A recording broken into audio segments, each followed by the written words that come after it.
How can I now retrace, step by step, the course of my strange obsession? There were times when we sat together, and I could have sworn that, before my very eyes, though invisible and imperceptible to me, they were visited by guests, familiar and welcome. It was then that my agitation might have burst forth, had I not been checked by the thought that such an outcry would be even more perilous than restraining it. They are here, you wretched creatures, and you cannot deny it.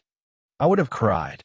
The wretched creatures denied it with heightened sociability and tenderness, within the crystalline depths of which, like the glimmer of a fish darting through a stream, there flickered the mocking gleam of superiority. To speak the truth, the blow struck deeper than I had imagined. On that night, when, looking out the window to catch sight of Peter Quint or Miss Jessel in the starlight, I beheld instead the boy whose peace I guarded. He instantly turned his gaze upon me, a gaze drawn upward to the tower by the loathsome specter of Quint. The essence was fear. My discovery this time terrified me more than ever before, and in that nervous irritation born of fright, I drew my conclusions. These conclusions troubled me so deeply that at times I locked myself in my room, rehearsing aloud how I might speak plainly, an exercise that was at once a fantastic relief and a fresh plunge into despair. I tossed between one approach and another, yet always recoiled and lost heart. It seemed monstrous to utter the names aloud. They froze upon my lips, and I told myself that by pronouncing the names of the ghosts I would, in truth, be aiding them in something dishonorable, violating the instinctive delicacy that had always reigned in our classroom. When I whispered to myself, "The children are well-bred, they keep silent, and you, entrusted with their care, stoop to speak," I felt the blush rise and cover my face with my hands. After such secret torments, I would chatter all the more, and everything went smoothly until one of our astonishingly palpable pauses began. I cannot call them otherwise, a strange, dizzying drift or ascent in a silence, a suspension of all life, wholly unlike the noise we ourselves raised in those moments. This ascent I heard through heightened merriment, through animated declamation, or louder still through the clamor of the piano, and it meant that the others, the outsiders, were present. Though they were no angels, they abode, as the saying goes, making me tremble with dread lest they address their young victims with some more infernal message, lest they reveal themselves to them more clearly than to me. What I could never rid myself of was the cruel thought. Whatever I saw, Flora and Miles saw more, something nightmare-like, unguessed by me, born of their dreadful past communion with those beings. Naturally, all this left upon the surface a stream of cold, and we loudly declared that we did not feel it. The three of us, repeating this again and again, had learned admirably to mark mechanically the end of the visitation, yielding to the same impulses each time. Remarkably, the children would invariably rush to kiss me, and then, quite without connection yet unfailingly, one or the other would ask me the question, the cherished question that helped us escape so many dangers. "When do you think he will finally come? Don't you think we ought to write to him?" We had found by experience that nothing else so smoothed over the awkwardness as this question. He, of course, was their uncle in Harley Street, and we lived theoretically convinced that at any moment he might appear among us. No one could have encouraged this theory less than he did. Yet without it we would have been deprived of the best expressions of our feelings. He never wrote to the children. Perhaps it was selfishness, and at the same time a flattering trust in me. For the manner in which a man shows his highest respect to a woman is often but a solemn manifestation of one of those sacred laws that safeguard his comfort. And I believed I was true to the spirit of my vow not to address him, when I persuaded my pupils that their letters were nothing more than charming literary exercises. Those letters were far too good to be sent by post. They remain with me to this day. The habit only heightened the ironic effect when they showered me with conjectures that he might appear among us at any moment, as though my pupils knew how much harder it would then become for me. Moreover, looking back, it seems to me that the most extraordinary fact of all was simply that I never lost patience with them, despite my tension and their triumph. They must indeed have been enchanting. I think now, if I did not hate them then, would my irritation at last have broken forth, had not help arrived so soon? Yet what does it matter, since help did come? I call it help, though it brought only such relief as a thunderstorm brings to a sultry day, or a sudden discharge to a long strain. At the very least, it was a change, and it came unexpectedly and instantly. In speaking with me, the words, "my dear," never left his lips, and nothing could have conveyed more precisely the shade of feeling I wished to instill in my pupils than the tender familiarity of that phrase. It was so effortlessly respectful. Yet how keenly I felt that now I must choose my expressions with particular care. I remember I tried to laugh, to gain a moment's time, and I noticed upon that beautiful face the impression my strange, repelling look had made upon the boy. "Always with the same lady?" I asked. He did not flinch, did not blink. In truth, everything between us was suddenly clear, everything laid bare.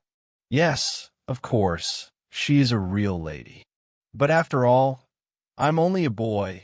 Don't you see, one who, well, is growing up? I stood with him for a moment and answered gently, "Yes, you are growing." But how helpless I felt. To this day, I am haunted by the cruel thought that he understood it and took amusement in it. And surely you cannot say that I have misbehaved, can you? I laid my hand upon his shoulder. I felt it would be better to move on, yet I could not take a step. No, Miles, I cannot say that. Except, for that one night. That one night. I could not meet his gaze as directly as he met mine. Well, yes, when I came down and went out of the house. Ah, yes, but I do not remember why you did it. You don't remember? He spoke with the charming petulance of childish reproach. Why, to show you that I could be that sort of boy, too. Yes, of course, and I still can. I thought perhaps I might keep my composure. Of course, but you will not do it again. No, it will not happen again. It was nothing at all. It was nothing, I said. But now we must go to church. Taking me by the arm, he moved forward with me. So, when shall I return to school? I consider my reply with the most authoritative air. Did you enjoy school? He reflected a little. I do well anywhere. Well then, if you do well here too, I spoke with a trembling voice. Yes, but that is not all. Of course, you know so very much. But you hint that you yourself know perhaps no less. I ventured, when he fell silent. Not half of what I would like to know, Miles confessed honestly. But that is not the whole matter. What then? Well, I want to see life. I understand. We had reached the place where the church was visible, and people on their way there, including several servants from the estate, were gathered at the entrance awaiting us. I quickened my pace. I longed to be inside before our talk went further. I craved the hour when he must be silent, and I dreamed of the quiet dimness of the pew and the almost spiritual support of the cushion upon which I might kneel. It seemed to me I was fleeing from the confusion into which he was about to cast me. But he outstripped me, for just before we entered the churchyard he suddenly exclaimed, I need to be with those like myself. It made me literally start forward. There are few like you, Miles. And I laughed. Unless it be our sweet little Flora. You truly compare me to a little girl? At that I felt my position weaken. Do you not love our dear Flora? If I did not love her, and you as well. If I did not love, he repeated, as though retreating for a leap, yet leaving it so plainly unfinished that, when we passed inside the gate, we had to pause again, and he compelled me to stop by grasping my hand firmly. Mrs. Groves and Flora had already gone into the church. The other worshippers followed, and for a moment we were alone among the press of old graves. We halted on the path from the gate to the church, beside a low, oblong tombstone like a table. Yes, so if you did not love us? I waited for his answer, while Miles looked over the graves. Well, you know yourself. But he did not move, and after a second he spoke something that made me sink down upon the stone, as though for rest. And does my uncle think the same as you? I did not answer at once. How do you know what I think? Well, of course I don't know, for you never tell me anything. I mean, does he know? What does he know, Miles? Why, about my progress. I realized at once that I must answer, even at some cost to my patron. Yet it seemed to me that all of us at Bly had already made sacrifices for him, and so mine would be pardonable. I do not think your uncle cares very much. At this Miles stopped and looked at me. And do you not think he could be made to care? How so? Well, let him come here. And who will make him come? I will, said the boy with extraordinary animation and force. He cast me another expressive glance and walked alone toward the church. One Sunday morning, on our way to church, I walked beside Miles, while ahead of us were Mrs. Groves and his sister. We could see them clearly. The day was fresh, bright, the first of many awaiting us. There had been a light frost overnight.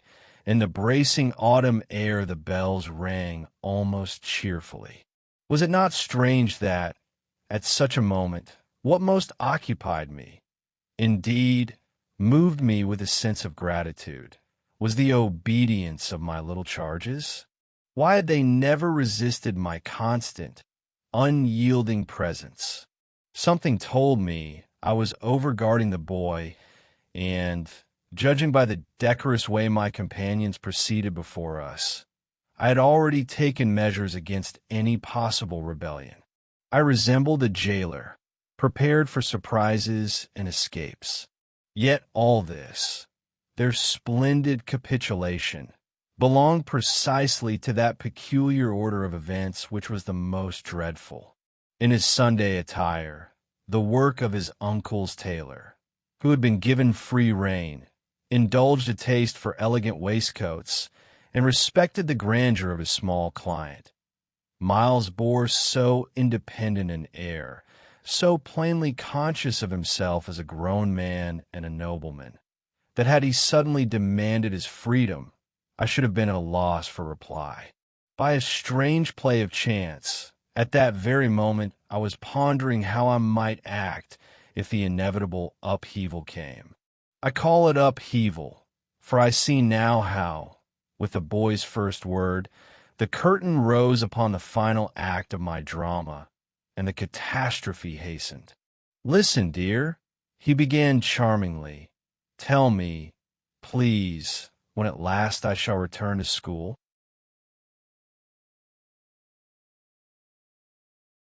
On paper the phrase seems harmless enough, especially uttered in that tender, thin voice and careless tone with which he spoke, scattering intonations like roses among all his interlocutors, and most of all with his eternal governess.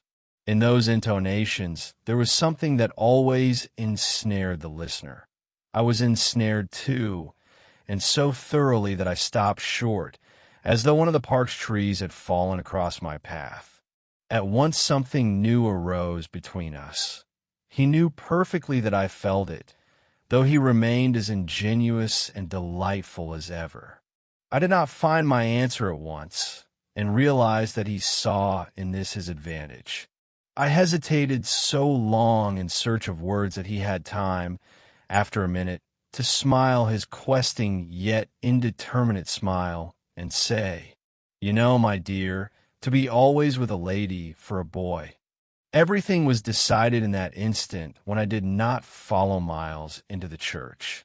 A pitiful surrender to all-devouring anxiety, and even the awareness of it gave me no strength. I sat upon a tombstone, pondering the words of our young friend, and, grasping their full meaning, found a pretext for my absence. I was ashamed to set a bad example to my pupils and the congregation. The chief thing was that Miles had drawn something from me, and this sudden lapse of weakness proved it. He had discovered that there was something I dreaded terribly, and would likely use my fear to win greater liberty. I shrank from touching the delicate matter of his expulsion from school, for behind it lurked nightmares. In strictness, I ought to have awaited his uncle's arrival to discuss all, but I lacked the courage to face that horror directly. I merely postponed the decision, living from day to day. The boy was entirely right, and that pained me. He might well have said, "Either settle with my uncle why my schooling has been interrupted, or do not expect me to live here a life unnatural for a boy." And unnatural for our boy was precisely this sudden comprehension and secret design. This was what broke me, kept me from crossing the church threshold. I circled it, torn with doubts, thinking I had forever lost myself in his eyes. Nothing could now be repaired, and to force myself onto the pew beside him would mean overcoming myself. He would surely touch my hand, compel me to sit an hour in close proximity, as though listening to the silent commentary of our conversation. For the first time since the boy's arrival, I longed to flee from him. Pausing beneath the tall eastern window, I listened to the sounds of service, and was seized by an impulse ready to master me entirely had I given it rein. The simplest end to my torment was to leave. The occasion was convenient. No one would stop me. I could abandon all, turn and run. It would take only haste to gather my things in the house, empty now, while nearly all the servants were at church. In short, no one would condemn me, should I flee in despair. But why leave for only 2 or 3 hours, when afterward my pupils, I foresaw it keenly, would feign innocent surprise. "What have you done? Wicked miss! Why did you disturb us, distract us from prayer? You ran away at the very doors." I could not have answered, could not have met their sweet lying eyes. Yet that was what awaited me, and foreseeing it, I yielded to temptation. I ran. The decision seemed firm at that moment.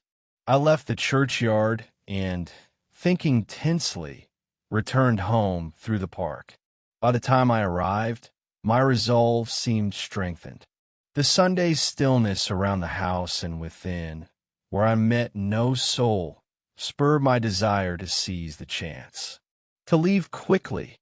There would be no scenes, no needless words. But I must gather myself at once, and how to find a carriage. I remember, in the hall, tormented by these difficulties, I sank in exhaustion upon the lowest stair, and with revulsion recalled that it was here, more than a month ago in the night's darkness, I had seen the ghost, the most dreadful woman, bowed beneath her burden of evil. The memory made me rise. I went upstairs, in confusion turned toward the schoolroom where my things remained. But scarcely had I opened the door when the veil fell from my eyes. What I saw made me recoil, and awakened in me instant readiness to resist. In the bright noonday light a woman sat at my desk. At first glance I took her for a servant left behind to clean, who, taking advantage of freedom from oversight, had seated herself at the schoolroom table and taken my ink, pen, and paper to laboriously write a letter to her sweetheart. In the way she leaned her elbows and wearily supported her head, there was effort. Yet she did not stir, though she noticed my presence. Then she changed her pose, and I was struck as by a revelation. I knew her. She rose, not because of me, but in the grandeur of her deep sorrow, full of indifference and estrangement, and stood before me in the likeness of my vile predecessor, dishonored, tragic, exposed. Yet as I gazed, striving to fix her features, the vision vanished. Dark as midnight, in her black dress, with her sorrowful, beautiful face, she looked at me as if to say that her right to sit at my desk was no less than my right to sit at hers. In those moments, a strange chill pierced me, the sense that I was the intruder here. Fiercely rebelling against it, I cried straight at her, "You dreadful, pitiful woman," and heard my own voice echo through the corridor of the empty house. She looked as if she heard, but I had already come to myself and was silent. A minute later the room held nothing but the sunlight and the firm conviction that I must remain. I was quite certain that my charges, once returned, would react violently to my absence, and was troubled anew to see that they seemed to have conspired not to mention it at all. Instead of playful reproaches and caresses, they did not even hint that I had left them. And noticing that Mrs. Groves too kept silent, I began to study the strange expression on her face. I had no doubt they had purchased her silence, but I resolved to break it at the first opportunity. That chance came before tea. I managed 5 minutes alone with her in her room. Dusk had fallen, the air smelled of freshly baked bread, yet everything was impeccably neat, order-reigned. She sat before the fire in heavy thought. I still see her thus, as though in a painting of rest after labor. The desk drawers pushed in, locked, peace unbroken. Yes, they asked me to say nothing, she admitted at last. And so as not to distress them while they were at church, I naturally promised. But what happened to you? I only walked with you and then decided to stroll, I replied. Afterward, I had to return to meet an acquaintance. She was plainly surprised. You have acquaintances here? Oh yes, 2 of them. I smiled. But did the children explain to you what it was about? Why it should not be mentioned that you left? Yes, they said it would please you more. Did it please you? My expression must have touched her. No, it pleased me not at all. But did they say why it should? No, Master Miles only remarked, "We must do nothing that displeases her. I wish she always acted so." And what did Flora say? Miss Flora is such a darling. She cried, "Oh, of course," and I echoed her. I reflected for a moment. You too are a darling. I seem to hear you all. But between Miles and me now all is estranged. All estranged. My companion stared at me. But what exactly, miss? Everything. It no longer matters. I have made my decision. You see, dear, I continued, I returned home to have it out with Miss Jessel. By then it had become my habit, before broaching this subject with Mrs. Groves, to bend her wholly to my mood. So even now, hearing my words, she only blinked, striving to remain steadfast. To have it out? You mean she spoke with you? Yes, it came to that. When I returned, I found her in the schoolroom. And what did she say? I still hear her simple, astonished voice, that she suffers torments of hell. The image that rose before her truly overwhelmed her. You mean, she faltered, the torments of the damned? Yes, the damned, the doomed. And therefore she longs to share those torments. I falter myself, imagining the horror. But my companion, less given to imagination, pressed on. To share them with whom? With Flora. Had I not been prepared for anything, Mrs. Groves might have recoiled. But I held her firmly. I needed to convince. As I said, it no longer matters. Because you have decided. But upon what? Upon everything. And what does everything mean? It means sending for their uncle. Oh, miss, send for him, for God's sake, she burst out. Yes, I shall, certainly. I see is the only way. And as for my estrangement with Miles, he thinks it will frighten me off, and he will win. He shall see he is mistaken. His uncle will learn all here, even, if need be, in his presence. For if I may be reproached that I have done nothing yet about school. Yes, miss. Mrs. Groves gently prompted. The reason is this horror. It seems the poor child has had too many shocks, and no wonder she is bewildered. But what do you mean? At least the letter from his former school. You will show the letter to the master? Ought to have done so at once. Oh, no, cried Mrs. Groves resolutely. I shall tell him, I went on firmly, that I cannot take responsibility for a child who has been expelled. But we do not know for what, she interrupted. For corruption. What else? He is clever, charming, nearly perfect. Is he stupid? Slovenly? Deformed? Wicked by nature? No, he is delightful. So the reason can be only one. That will reveal all. In the end, it is his uncle's fault. If he left such people here, he truly did not know them. It is I who am to blame. She grew pale. No, you must not suffer, I protested. The children must not suffer, she cried. I was silent. We stared intently at one another.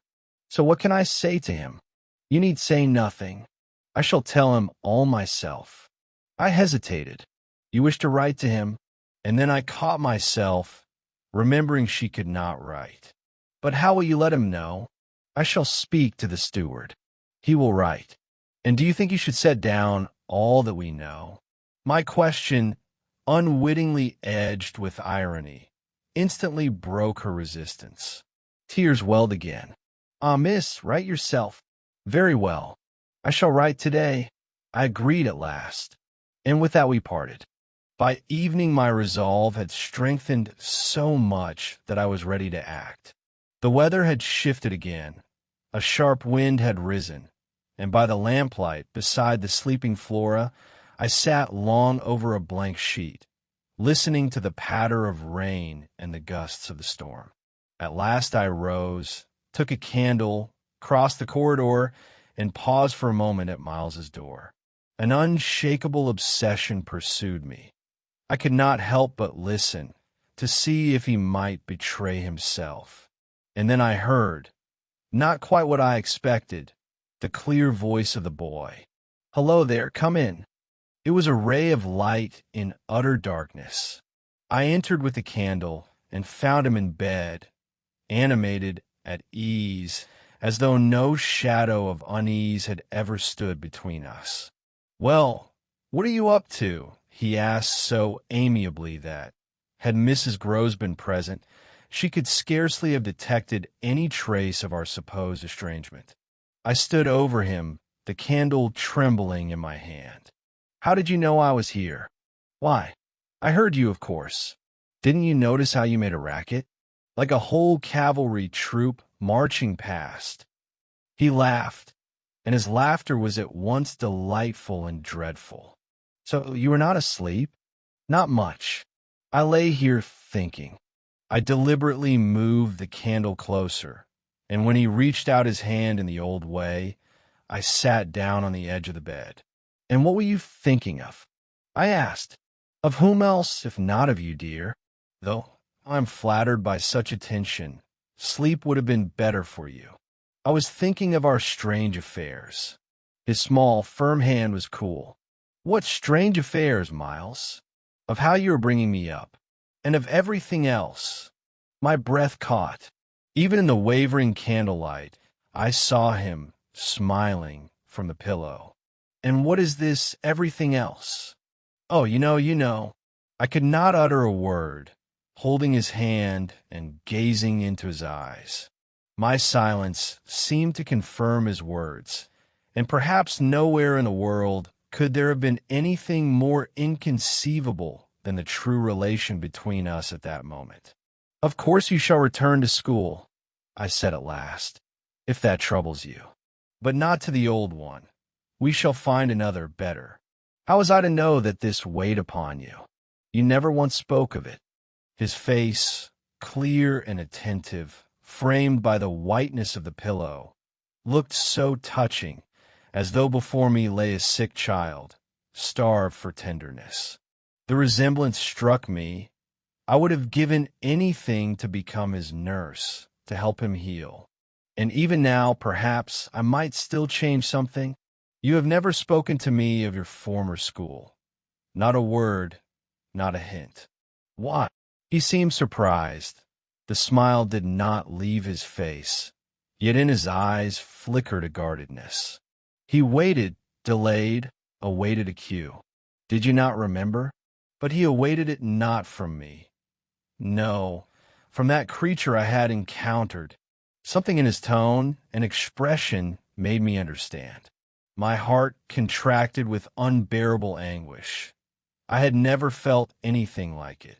It was unspeakably painful to see him strain his childish mind, to watch him employ every artifice, playing the role of innocence imposed upon him by some dark enchantment. Yes, never once since you returned. Not of teachers, nor of companions, nor of the slightest incident. Not a hint, my little Miles. Thus I am wholly in the dark. Until you let slip this morning, you behaved as though your former life had never existed. My conviction of his hidden, premature corruption, or what else to call this poison of dreadful influence, allowed me to treat him almost as an adult, to speak as an equal, despite his secret unease. I thought you liked living as you do. My words brought a faint blush to his cheeks. He, like one convalescent, slowly shook his head. No, I do not. I want to leave here. You have grown weary of Bly. Oh no, I love Bly. Then what? You know what a boy needs. I felt I knew it far less than he, and tried to evade. You wish to go to your uncle? Again his head moved on the pillow with a meekly mocking expression. No, you shall not escape so easily.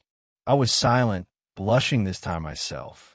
My dear, I am not trying to escape. You cannot, even if you wish. You cannot. He lay gazing at me with his beautiful eyes.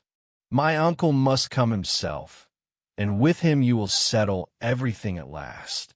If that happens, I answered firmly, be assured you will be taken away from here.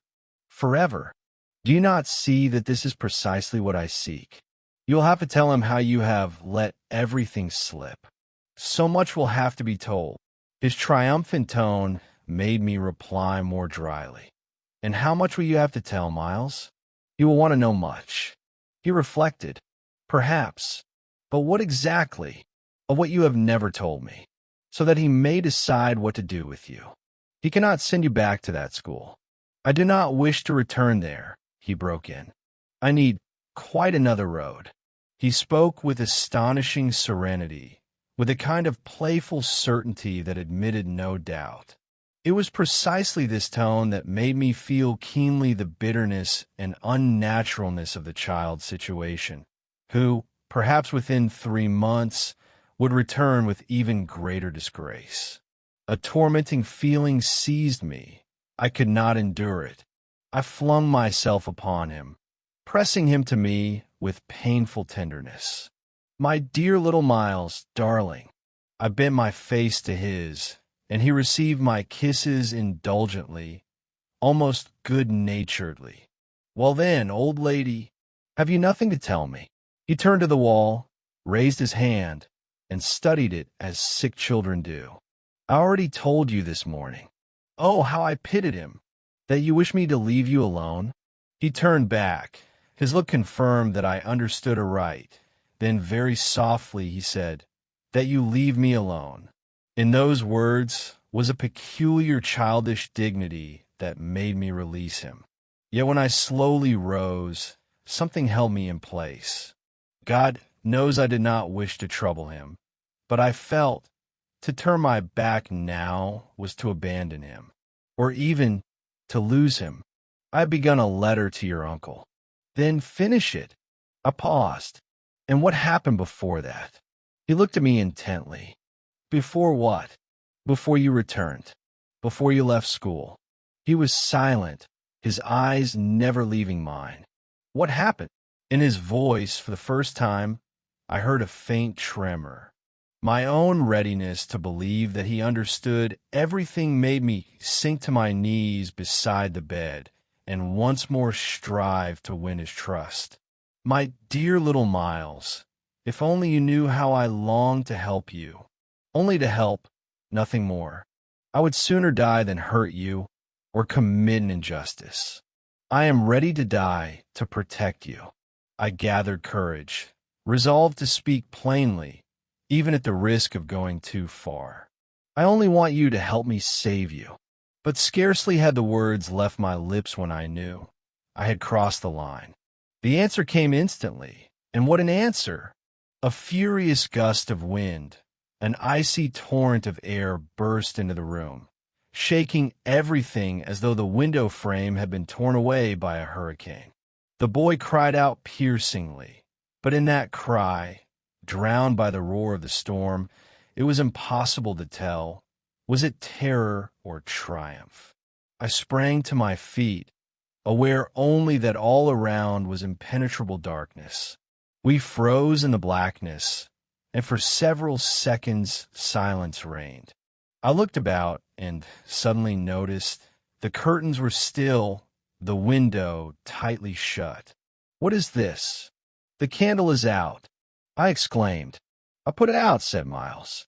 The next day, after lessons, Mrs. Groves, seizing a moment, quietly inquired, "Have you written the letter, miss?" "Yes, I have." But I did not add that the sealed and addressed letter still lay in my pocket. I would have time to send it with a messenger when he went to the village. Meanwhile, my pupils behaved impeccably. Never had a morning been so brilliant, so exemplary. It was as though they had secretly resolved to make amends for all our recent misunderstandings. They dazzled me with bewildering feats of arithmetic, far surpassing my modest knowledge, and with unusual fervor invented geographical and historical jests. Miles especially seemed intent on showing how easily he could outdo me.